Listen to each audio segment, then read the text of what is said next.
official. If you wanted to create a nice conversation, I'm talking. If you want, I'm trying to explain to you why. And I will. The reason I'm just go ahead and talk, law enforcement officer, because you have a gun. Go ahead. I'm just trying to explain. Yeah, I know what your explanation is. I'm not a I already talked about it when we came out here. But cops explain to me.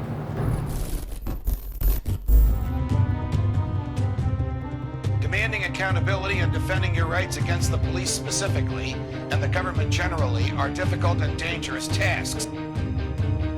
Your right to watch the government and record what you see is a natural right that is protected by the Constitution, and it cannot be taken away by the government. This is the second part of a follow-up visit to the Washington Department of Fish and Wildlife Eastern Regional Headquarters. Rockman Al is still with me in this one as my backup camera. Check out his video and sub his channel if you like his style. As always, a link to it and any sources I use is in the description. Don't forget to hit the thumbs up, share this video with everyone you know, subscribe to my channel, and hit the bell so you know when I've uploaded new content. I'm here for your vehicle. Contacted some of our people before.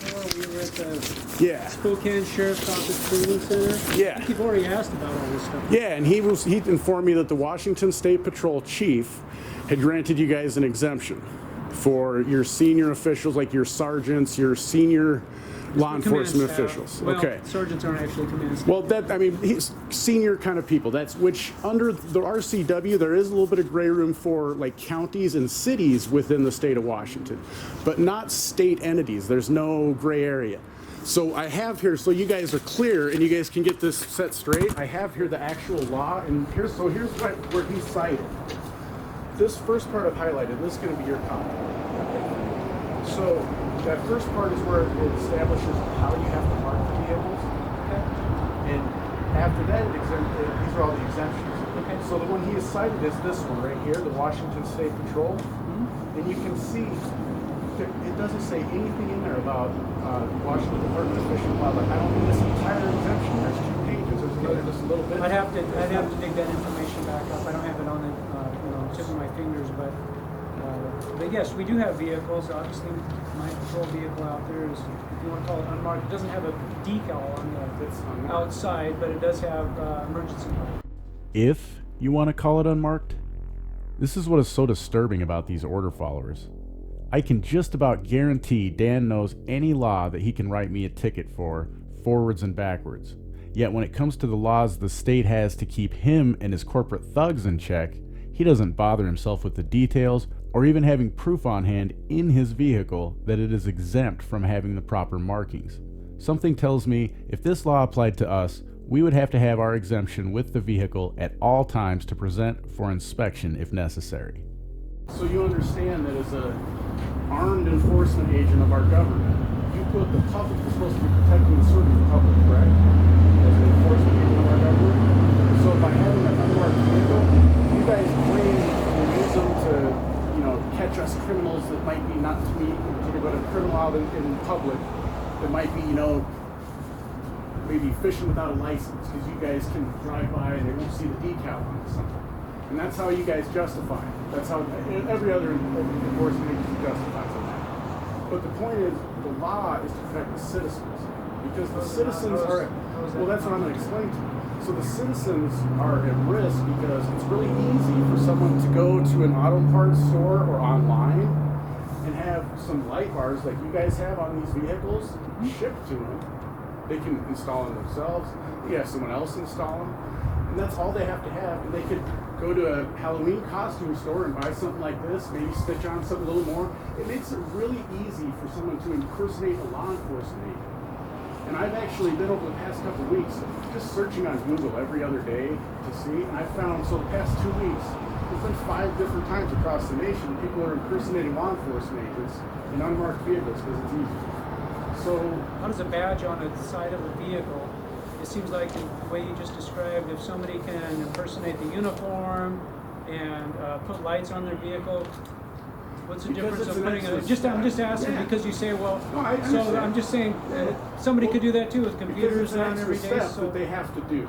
The thing order followers like Dan don't understand is this RCW was amended in 1975 with House Bill 172, which recognized when it was originally passed there were too many loopholes for all and blanket exemptions for law enforcement.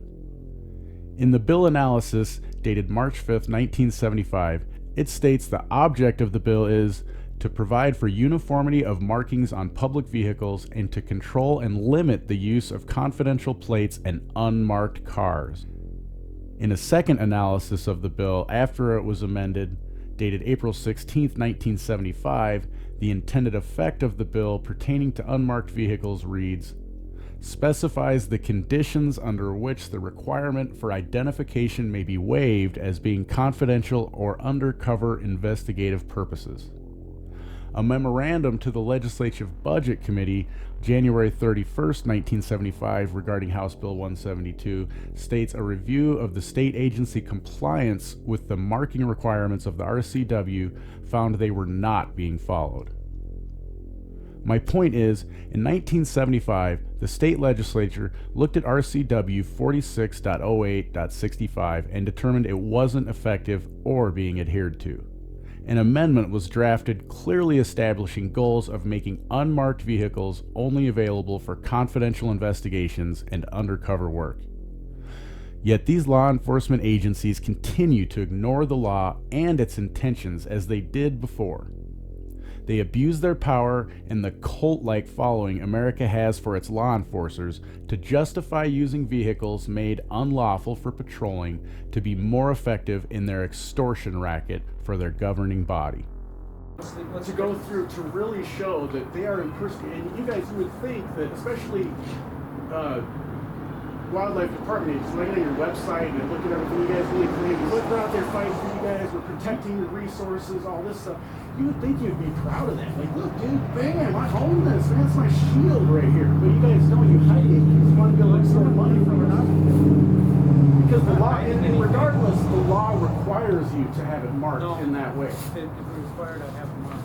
Well, I have to dig so up, do you dig up the information. And the other thing I want to show you is, so let's say let's say my friend and I here were driving down the road, we're fishing, and you pulled us over for a legitimate reason, and maybe then you notice, hey man, these guys don't have their vehicle properly licensed. It doesn't have a license plate on it. You'd probably write us a ticket for that, wouldn't you? It all depends on the circumstances. So if I said, well, it's my impression that in this country, I've read Supreme Court rulings, it's my impression that I don't have to have my vehicle license. It's my property, and this is a public road, and I've read several Supreme Court rulings that say that unless I'm like a vehicle for hire, I don't have to ask your permission to drive it on a public road. Yet all the time people get ticketed for not having those. So you guys don't have any. My point is, you guys don't seem to have any leniency on writing tickets when we don't meet the rules of these laws. It's a very general statement. It's very true. We don't have any leniency. We get warnings all the time. So constantly. I have rarely heard. I get a lot of bad experiences from law enforcement from WFW. Honestly, I get a lot of people. Once I made those videos I got a lot of people emailing me with their bad experiences. That would be, so I wouldn't be surprised. I'm sure. Yeah, I mean the people that have been caught, coaching and whatnot, but also there are a lot of warnings. We issue probably more warnings than we do tickets. I may take the time to do a public information request on this to see if he is right. My experience with law enforcement and their training is the way he gets away with saying we give out more warnings than tickets is simple. In stops where they find only one statute violation, I'm sure they let some people off on warnings. Keep in mind, these guys enforce all laws, not just fish and wildlife laws. Order followers are taught to always ask for more info to find more violations of statutes and codes. Once they find more than one, they can and will write you a ticket for most likely the more punitive violation, then let you off with a warning on the lesser. When you combine those stops where the ticket to warning ratio is 1-to-1 or more, depending on how many violations there are, with the single violation stops that have warnings for minor violations, I bet the numbers are pretty close to what Dan says. These order followers don't really understand. It's in their training, and they follow orders. So, but my point is, though, if I'm having a day where, let's say right now, I'm just like, well, I'm not going to accept it. You're going to show me later that it's okay for you guys to have those vehicles. if I was out there and you were just maybe having a bad day, or you didn't like the cut of my jib, you would hold me accountable to having my license. I also have a registered. commission card. So if somebody has, it doesn't matter if you're working plain clothes.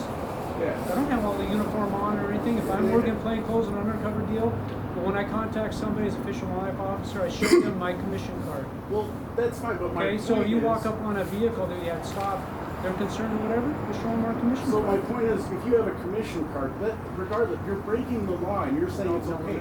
So how are you not? Give me your information, and I have given you guys my information. I've never before, got it. and no one has ever contacted me. I've never actually met you before. Yeah, I talked to you on the phone, and you weren't very. Your whole boat inspections. Yeah, you told me you would force people to pull I think all that's been covered by Captain Eric Anderson. If you review your video, I think you get all the information I you have right there. read everything, and I know how you guys are sticking up for corporate America so that they don't have to pay all this money that you are making us pay. I'm not sticking up for corporate. You are, sir. Whether you believe it or not, you are trained that way. All of the information you guys get comes and is funded by corporate America. If you don't understand that, you need to start doing some research into actually who funds I think those we those- provided plenty of information on the AS truck station. you provided the propaganda that So was just look at funded your by own our federal government. If you who look at wants your guys own to stop recording, this. Sir, I'm not going to debate that with you because just look at it. Clearly, I've looked at Post my it, own recording. Post it for everybody to look at. And Have you not looked? I have posted the entire thing. I hope it has. With my rebuttal. What an insulting thing to say to me. Watch your videos? Post the whole thing? Are you kidding me? They have all been posted all summer. The ones specifically he is speaking of with Captain Eric Anderson going over the boat checkpoints are all posted with links in the description of this video. It is in 3 parts with a complete unedited version of the interview by Republic. One last point here. It doesn't matter what Eric Anderson's public relations marketing spiel is to us. It doesn't matter that the director of the program told us if someone won't let them inside a camper or vehicle a boat is in to inspect, they won't force their violation of our natural right to travel freely and inspect the boat anyway. However, as I mentioned in part 1, I had a phone conversation with Dan around the same time, and he was very adamant they would force us to let them in a camper or remove the boat from a vehicle for inspection. Unfortunately, Captain Anderson is the marketing director for the program and supposed to make it look good, so I'm leaning towards believing Dan.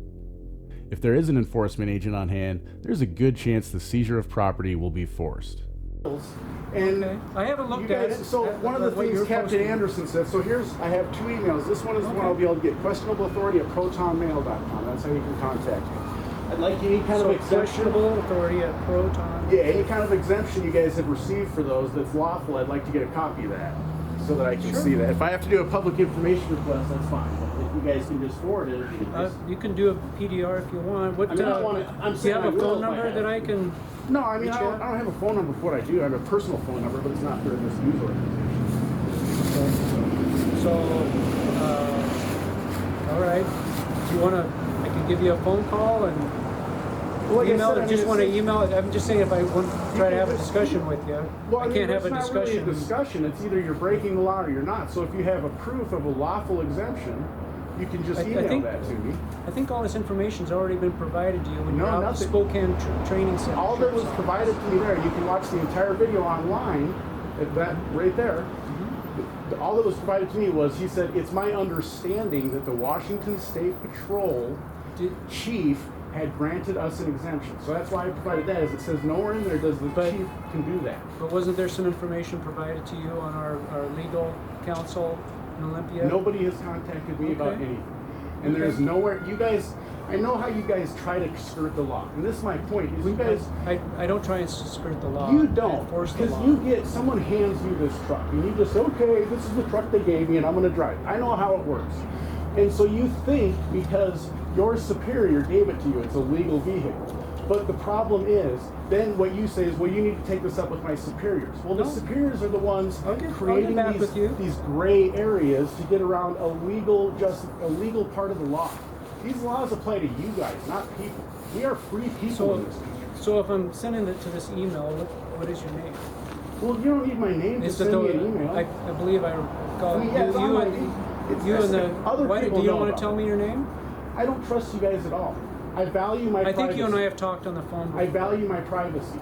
And if you want my name, you can actually watch the videos and you can hear what I say, the information I talk about. I'll have to go look up your name. Part of the reason I delayed releasing this video is I wanted to give Dan a chance to respond. It took a full week for Dan to find where he had logged my name from my previous call and find the exemption for the vehicles. I personally think they should have to carry this in all of their unmarked vehicles as additional proof of legitimacy. But here is his exemption as given by the Department of Enterprise Vehicles, which in the RCW is given permission to give other state law enforcement vehicles an exemption. Notice, it asks for more than just undercover, but the command staff in addition. This is where the gray area lands. They claim the command staff does some of the confidential investigations, and that is why their otherwise typical patrol vehicles need to be unmarked. I don't believe the law allows for the command staff to use them for both confidential investigations and for patrols. So I ask, is it more important to have an unmarked vehicle for command staff to do confidential investigations, or is it more important for them to be marked so they can do patrol duties in addition to investigative work? Guys, this is about our corporate law enforcement thugs showing if they are for the public safety as they claim to the public at large, or for their corporate extortion racket, plain and simple. So I don't understand why you need my name to give me an email. Because when I send somebody an email, I'd like to say, "Dear so-and-so," so that I know that the actual email is going. Dear so-and-so. Well, I'm not going to do that. Okay, so you're not going to send me an email because I won't give you I'll a name? send you the email, Okay. but I think it's lame. You're not giving me. Well, here's my name right there. I know, but you also get paid by the public, so I don't volunteer. That's any of my fine. money I've for your heard this whole volunteers. speech before. It's fine. Yeah, so that's Go my ahead so. and do it that way if that's what you want to do. Doesn't matter. I'll just. Yeah, send I it to will the do it email. that way because it's my right. Go ahead. To Go do it ahead. that That's way. fine. It's I my just right. To do figured it we that could have a civil conversation. We were until And you start here's acting my like you have to have my name. I for don't something. have to have your name. I You know thought it what- would just you know be a what's funny? courtesy. Is why I said you can watch my videos. Just It is a makes courtesy when people treat me the right way and don't try to kick me out of public areas for doing legal not activities. trying to kick you I out will of act a anything. nice way and I will give my information because I have in the past. But someone like you who tries to kick me out of a public area I'm not for trying doing to a legal I'm trying activity. to provide information Yeah, but you told me I had to leave there. because we have people come in there give their private information. Sir, there was nobody in there. If somebody comes in, there is somebody in that room right there taking a test. So how am I? And there's also people So that come how was in and I? out How was I constantly. bothering his public information? And since we've been here, there's been not one person. That's So right. if someone would have come in, here's how, as a public official, No, if you no, wanted if to you- create a can nice you listen to me for conversation, just a I'm second? talking. If you Can want, you I listen will, to- I will I'm listen. trying to I listen explain to you all why. right, and I will. The reason I'm just Go let me ahead and explain. talk, law enforcement officer, because you have a gun. Go ahead. I'm and just talk. trying to explain. Yeah, I know what okay? your explanation is. I'm not. I already talked about it when we came If- out here. But cop explain to me, please. I need to know because I'm just the core end of it to civilian. That's all I'm saying. I'm done with the cop Can explain. we have a conversation? We were earlier, and now you're trying to go over something that was settled. Go ahead. I'm sorry. Go ahead. Say your piece. Have your The conversation. reason there's nobody in the lobby right now, I understand that. But people do come and go. It's just like anything. 1 minute it's busy, 1 minute there's nobody here. But if we're in there doing this and some people say, hey, I want to buy a fishing license, I want to buy a hunting license, I need to provide my social security number, my date of birth and stuff, that's why we don't want that information going out because it can jeopardize somebody's Okay, so private information. That's I understand what you're saying, and as we came out, as I was explaining to you, I already understand that he's going to explain it to you then. And what I'm saying now is a decent human conversation is, so if you want this to actually be a civil conversation, then when I'm in there doing a legal activity, instead of coming out and telling me, cut that off, you have to leave, get out, I have a gun in a bag. I mean, you say that, but listen, that's how you present it, because you do. And that's how it's presented to the public. I'm sorry if you don't accept, if you don't understand that, you need to, because that's how it's presented to the public. Because I have this, and what I say goes. So that is why I don't give you my name. If you would have come out and you would have said, look, let's have a conversation here. We're in here. This is fine. If someone comes in, can we maybe step outside just for their privacy? I would have said, you know what, that's fine. And I would have, but that's a civil conversation because we were doing a legally protected activity. And we weren't hassling anybody, there was nobody's privacy being violated.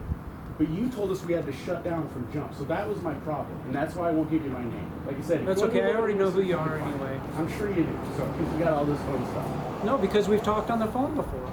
You even mentioned it earlier. You're right. You're right. All right. So, hey, you have a good day. Dan. I'll get back with you. Okay. Yep, please do. I hope someone from your department finally does. Okay.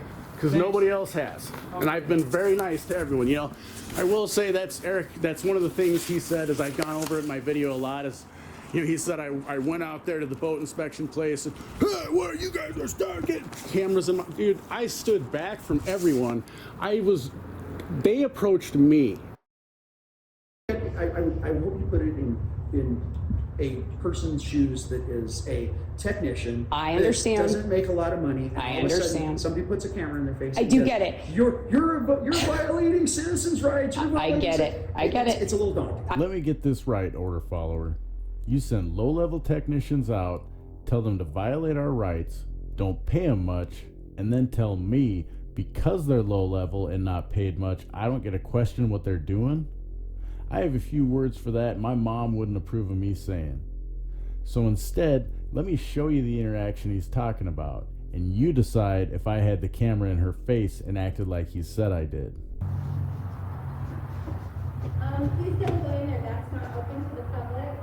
Well, where does it state that? I don't see anywhere. It says police, usually police is lobby is open to the public. I don't see it stated anywhere. Are you mean? We just don't, normally they have it locked, but they've left it open so I can come in and out. So that's. All right. So how am I supposed to talk to this official over here? I mean, I can help you. I guess- I'm one of those officials, I'm just somebody left, that's understandable, but I'll respect that. yeah. I guess my question is, I don't understand I understand the purpose of these, but they just kind of seem unlawful. I mean, it seems like it's a violation of the Fourth Amendment to me. Why would it be a violation of the Fourth Amendment? So for you guys to always present that that's how someone who's sticking up for our rights does stuff is propaganda, and you guys need to knock it off because it creates the divide. You guys are supposed to be healing the divide. You guys create it. It's people like me that are actually trying to heal it because we're trying to create transparency. He's trying to provide information to answer your question. But what I'm saying is there was propaganda, and you guys need to stop that because I didn't shove my camera in anyone's I don't face. know what you're talking about. Well, watch the video and educate yourself. I've watched some of them. Yes, some of them, I'm sure. Stay safe. You too. I tried to keep my commentary brief on this one, but like part 1, there was a lot to unload and break down. I hope you like this video and all my content. Don't forget to check out Rockman Al and all my sources listed in the description. If you want to show your support for this channel and the work I do, consider grabbing a shirt or a hoodie or even a mug for that favorite freedom-loving person on your Christmas list. Put your favorite design from the shop on whatever gear you like the best. I hope you enjoyed this video. Make sure to hit the like button and share it with everyone you know. Find us on Twitter, as well as censorship-free platforms like BitChute and Steemit or DTube. Of course, subscribe if you haven't already, and don't forget to smile at someone you don't know every day.